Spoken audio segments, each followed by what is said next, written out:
Welcome back to Man vs. Meeple, the show where we talk about all things board game related. Today we have a very, very special review of a game that you probably haven't even heard about yet. This is Clank in Space from Renegade Games. They've kept a tight lid on this thing all the way up to Gen Con this year. Yeah, in fact, they haven't told distributors at all, or retailers. No one knows about the game. We were approached right around the Origins time frame, along with some other reviewers that you're going to be seeing content from about the game. It has been kept completely in secret. It is only going to be announced today, which is the Wednesday before Gen Con.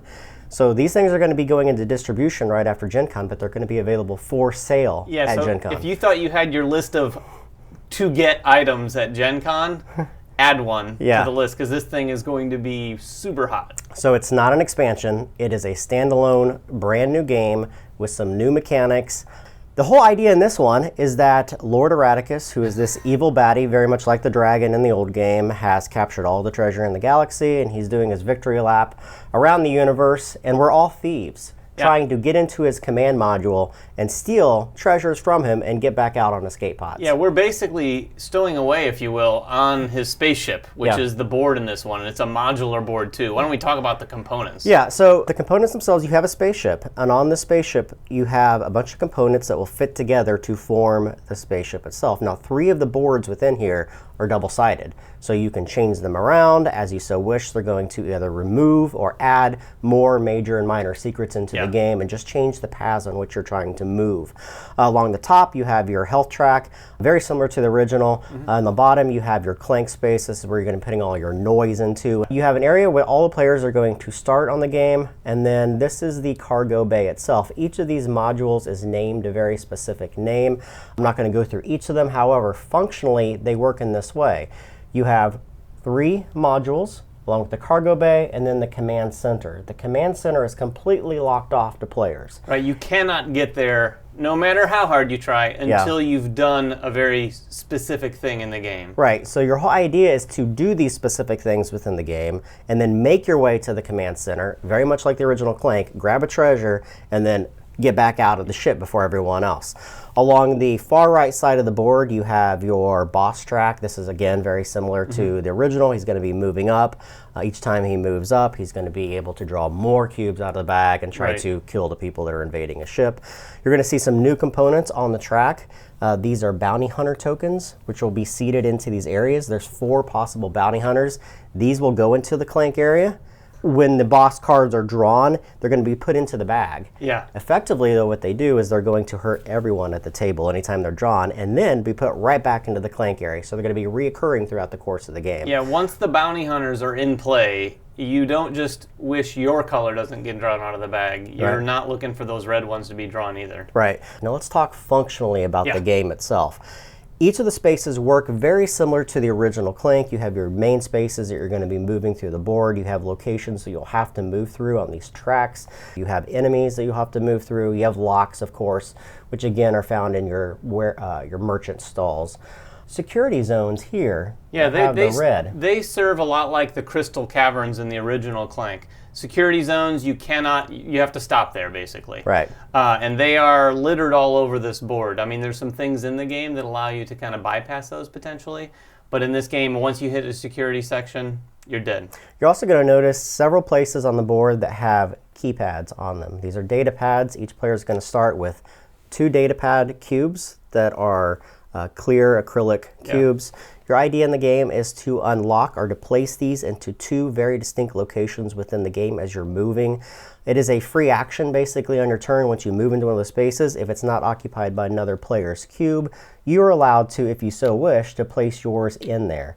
Each of these locations has either a benefit or a penalty from placing in those particular locations. Really cool. I mean, obviously some of those places that are easier to get to usually have a penalty. That's right. Because you're going to try to burst through the game, but you're going to take some lumps while you do it. Some of the other ones have actually some very good benefits. I mean, you can get some 5 credits or heal a couple times, but they're a little harder to get to. Right, and when you place these, the rule within it is that only one player can occupy those, and then once you place one, the second one has to be in one of the other modules on the board. You can't have both of yours within the same module itself. Once you do that, you're then allowed access to the command module. The command module, you're going to see these different icons that mean passageways into these areas are blocked off. Once you've placed your data cubes, you're allowed to take these, signifying a couple different things. One, Lord Eradicus is going to move up, and then you have access to all those areas. Right. Now, two other very, very important portions of the game that are vastly different than the original Clank. That's your hyperlift and then your telepads. Yeah, the hyperlift and the telepads are just what you might imagine. They grant you easier access or mobility around the ship. Now, there are a few things about these that you need to know. The telepads can't be used unless you've acquired the appropriate, from the store basically, the token that allows you to use them. And even in a 4-player game, there's only 2 of those things. Yeah. So 2 people get the telepad, and they're going to be hopping around the ship a little bit more freely than everyone else. Cool. Now, when you use a telepad, no matter how much movement you have left, it's going to stop. You're going to suffer some dizziness from using the telepad, so you have to stop at that point. The hyperlift is a little bit different. This is like basically an elevator, if you will, in Star Trek parlance. When you step on this, you can move to any other spot, which there's 4 of, on the hyperlift, except, again, like Jeremy said, for that last one, until you have your data cubes placed, you can't go there either. The hyperlift also creates dizziness. So both of those locations, no matter how much movement you have, once you've moved once in those locations, you have to physically stop for the turn. Now, as we briefly mentioned before, one of the cubes that can, or one of the items that can come out during the game when Lord Eradicus hits a certain spot is this stop. And basically what it does will be placed right here, and it prevents people going directly into the cargo bay. So he's kind of put up his defenses, and he's trying to stop everybody from escaping. Yeah, those with access to the telepads are very happy when that happens because they have a little bit more chance of getting back and out of the ship. So functionally, the game of Clank in Space works in almost the exact same way. You're going to have a hand of 10 cards at the start of the game. Everyone's going to have the same 10 cards. Those cards are things that allow you to buy cards from the deck, to move across the board, and to combat the enemies within the game. And of course, to create some Clank. Yeah, and to create some Clank, yes, absolutely. You're also going to have a row of 6 cards, just like the original Clank. These cards, there's 100 different cards, unique cards in this stack. Yeah. And they're going to be laid out 6 at a time, which allow you to buy from this market. These market cards, though, are new for the most part. All the abilities are new in it. You have your arrives and your dangers and your acquires just like the original game, but you have factions now. Yeah, the factions are huge. So the way the factions work, there are 3 different factions in the game. Yeah. And some of the actions on some cards are triggered by playing another card that turn with that faction. So you can always play that card and get its base ability, but it might have another special little juicy one. You have an example? Yeah, I do have an example here. So for instance, if I played the Alien Medic and I've got his ability here, I look down at my Android Diva and she has that icon, meaning that I would get $5 at that time as well. Yeah, and some of these, when you acquire them, both of them might be part of that faction, and both of them might have a special ability, which is really going to trigger some big plays. Which, I mean, those types of combos and those types of big hands are what these games are all about. Right. 2 other things that can happen with the cards now. Some of the cards have these power crystals on them, and some of them have a cargo icon, which I don't have one in front of me. Those are 2 special kinds of cards in the game. Around the board, you're going to notice a couple new locations as well that will have power icons on them, or crystal icons on them. When you land on those, you're going to acquire one of these power gems. And these will stay in front of you to be able to use and power cards within the game. The whole idea within the game is to grab one of those treasures and then to get out through one of the escape pods within the game. Functionally, again, it works in the same way. Once you have that and you get out, it sets a timer for the game. You are out of the game either by being knocked out, which has all your life being taken away, or by escaping. What happens in this game, though, is a little bit different. Every time it comes back around to that player, or those players who are either knocked out or escaped, they're going to be drawing 4 cubes from the bag, adding any Clank in, and then drawing. It doesn't matter where Lord Eradicus is. It's always going to be 4. Unless it's a 2-player game, then you're going to draw 6. Yeah, it really accelerates that ending quite a bit, and you can have it makes for some tense moments. Yeah, for sure. And adding points at the game works very similar to the old one. Only players that have reached a specific area within the ship, that being the cargo bay, which acts in the same kind of like the line or the ground exactly. within the original Clank. Those people can add their points. There's a variety of different ways to get points in the game. All of your cards, just like the original Clank, will get points depending on what they say. Any of your money is worth a 1-to-1 ratio at the end of the game. And then, of course, any of the tokens that you've acquired or any of the escape pods. The cool thing about escape pods is that not everyone is escaping to the same location. You have to actually navigate. Once someone's taken an escape pod, you can't go there. You can't go there. You're going to have to go somewhere else, which is functionally really, really different and changes the dynamic of the game. Yeah, definitely in a 4-player game, probably even more than a 2-player game. Yeah, there's other cool things in this game they thought about. Of course, you have your cards that you can always buy. You have the Goblin in this case. Instead of Goblin, he's L1N. Right. Also, Lord Erraticus is actually a boss in here, and when he's defeated, he's going to flip this Goblin over to a harder enemy that you'll have to, or be able to defeat through the course of the game. So let's talk about like how it's functionally different. This game, to me, feels like it's more of a gamer's game. It is. They definitely put more meat on the bone to this game for sure. It's not just reskinned Clank. Absolutely. By any means. Right. And honestly, when we got the copy, we were wondering what it was going to be like. We didn't know whether it was just going to be a reskin or not.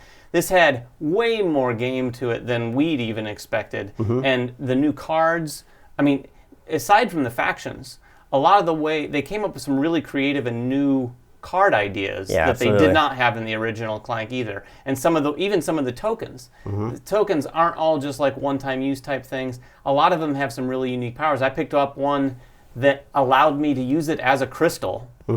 And it treated at the end of the game, all my crystals were worth some points, which otherwise they're not. A lot of really interesting things can happen in this game. Definitely puts more meat on it. Yeah, and the experience of Clank itself, if you haven't played Clank, you have to play one of the versions. Absolutely. My opinion is to play this because it's brand new and that's awesome. But the way that these games end is always thematic. One of the games that we played, we had a 2-player game, and it was remarkable. I got to this location, which means I was one step away, and I died. Right. You were sitting here, and you couldn't get any movement. Like, you were one space off of escape pod. For 2 rounds, I was one space away from, escaping the ship with an artifact. Jeremy was shortly, not far behind, but he died. we had an event where it killed him, and it was on my turn. Yeah. And then it was his turn, so then he drew 6 from the bag. Just enough to kill me too. Yeah, 2 of your cubes and 2 bounty hunters came out and killed you. Which wasn't upsetting. It was awesome. It's a fun, exciting way to end it. But that is what this game too is all about. Just like the original Clank, those moments where you're like, that race to get out. Once you've played this good meaty game, there's this intensity of like, oh man, I got to get up at least to this edge because he already got out and time's ticking down. Yeah. I also say that the paths and the movement chains in this game are much different than the original Clank. You are blocked off from a lot of locations. If you want to go get something, you're going to have to backtrack around unless you have one of those master keys to get around.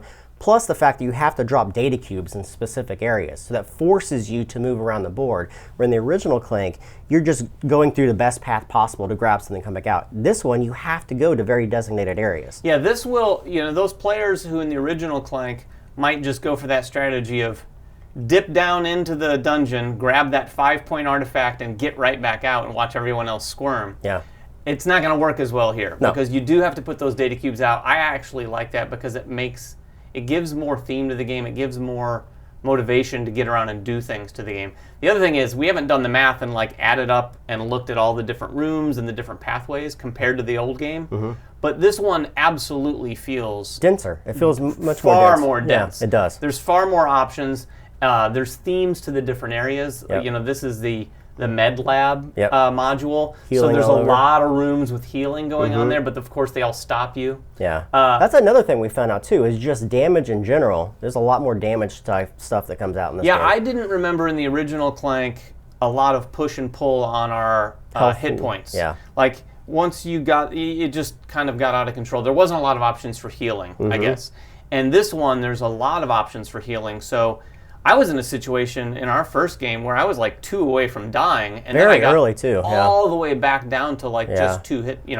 Highly recommend this game, guys. Absolutely. This is, in my opinion, this is just a better game than before. For sure. I mean, there's just a lot more going on. They were the ones who really sort of, or one of the ones anyways, who pioneered that whole concept of taking a deck builder and doing a lot more with it. And I have to say, I was surprised that they're able to do even this much more with it. Right. And it had that same fun, simple play. Yeah. It's that same fun deck building play where you're getting your hand, you're boom, boom, boom, boom, you're doing this. There's just more to do out there with it. Yeah. This one should be out very soon after Gen Con. If you're a retailer or a distributor, Yeah, and if you're going to find out very soon. If you're at Gen Con, run to pick it up. Yeah, 500 copies will be there. So Yeah, something like that, yeah. if you guys have any questions about the game, make them in the comments below. Subscribe to us, follow us on Twitter, like us on Facebook, and we will see you guys at Gen Con. Bye-bye. Season 2 of Man vs. Meeple is sponsored in part by Cool Stuff Inc. Cool stuff in stock at coolstuffinc.com.